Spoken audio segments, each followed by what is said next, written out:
सरहद पर बहुत तनाव है क्या? कोई पता करो, कहीं चुनाव है क्या? राहत इंदौरी का ये शेर आज उत्तर प्रदेश की सियासत पर पूरी तरह फिट बैठता है। दरअसल यूपी में 2022 में विधानसभा चुनाव होने वाले हैं और भारत की सियासत में उत्तर प्रदेश राजनीति की वो धुरी है जो राजनीतिक दलों का भविष्य तय करती है।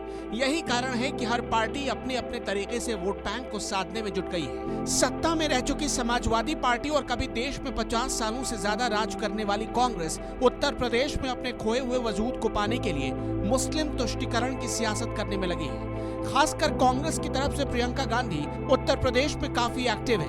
मदरसों को मुद्दा बनाकर प्रियंका गांधी मुस्लिम वोट साधने में लगी है। तो वहीं समाजवादी पार्टी एक बार फिर मुस्लिम और यादव समीकरण को साधकर बीजेपी से सत्ता छीनने पर आमद आए। लेकिन कहते हैं कि 100 सुनार की एक लोहार की। योगी विपक्ष के इन सपनों को चकनाचूर करने की तैयारी कर चुके हैं। उत्तर प्रदेश की सत्ता में ऐतिहासिक बहुमत के साथ आई बीजेपी विपक्ष की इन तमाम कवायदों पर कुठाराघात करने जा रही है। योगी सरकार जल्द ही जनसंख्या नियंत्रण कानून लाने जा रही है। इस कानून में 2 बच्चों से ज्यादा वाले अभिभावकों पर सरकार नकेल कसेगी। हालांकि जनसंख्या नियंत्रण विकास के नजरिए से एक बेहतर समाधान है, मगर राजनीतिक दृष्टि से ये हिंदू और मुस्लिम वोटों का ध्रुवीकरण करने का सबसे बेहतर तरीका है, जिसका सीधा फायदा बीजेपी को मिल सकता है। गणना के जो आंकड़े आए हैं, यह एक खतरनाक चेतावनी है और इस खतरनाक चेतावनी ये साबित करता है कि हर एक जनगणना के आंकड़े 10 वर्ष में हिंदुओं की आबादी 1 से 1.5% कम होती जा रही है। इसका मतलब ये है कि अगर यही दर रही कम होने की, तो आने वाले केवल 80 वर्ष में हिंदुओं का नामो निशान मिट जाएगा। हम लोग इन्हीं सब खतरों के प्रति जागरूकता पैदा करने के लिए एक बात कहते हैं कि इस देश के अंदर भारत की स्वतंत्रता, भारत की संप्रभुता और भारत की स्वाधीनता बनी रहे, भारत की अखंडता बनी रहे, इसके लिए भारत में जनसंख्या नियंत्रण का एक प्रभावी कानून हो। बीजेपी का ये जनसंख्या बिल, या यूं कहें कि मुस्लिम आबादी कार्ड, कोई समझे या ना समझे, विपक्षी पार्टियां जरूर अच्छे से समझ गई हैं। वो ये समझ गई हैं कि सत्ताधारी बीजेपी ने एक ऐसी चाल चल दी है जो ना तो निगलते बनती है और ना ही उगलते। बहरहाल बीजेपी ने अपने खेल की शुरुआत कर दी है, ऐसे खेल की शुरुआत जिससे हिंदू मुस्लिम वोटों का ध्रुवीकरण खुलकर हो जाएगा।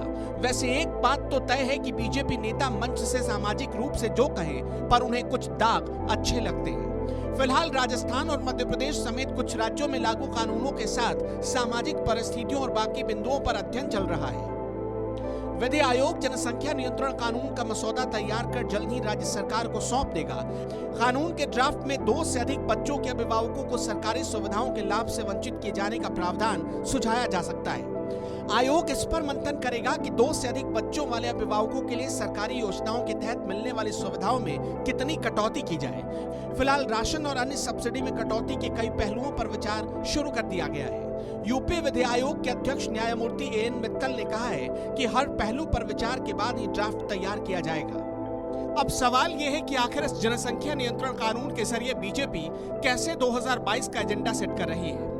दरअसल 2011 की जनगणना के मुताबिक उत्तर प्रदेश में मुस्लिम आबादी 3,84,83,967 है, यानी कुल आबादी का लगभग 20.26%। जबकि 10 सालों में यह आबादी बढ़कर करीब 27 से 30% हो चुकी है।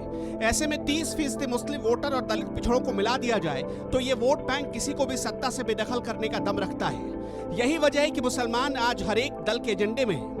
इस 30% के मुकाबले अगर बीजेपी को सत्ता में बने रहना है तो लगभग 50% गैर मुस्लिम वोट को लामबंद करना होगा।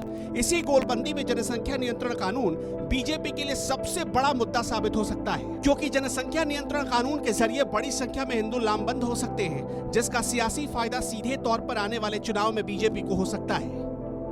लखनऊ से अस्तित्व न्यूज के लिए प्रवीण तिवारी की रिपोर्ट।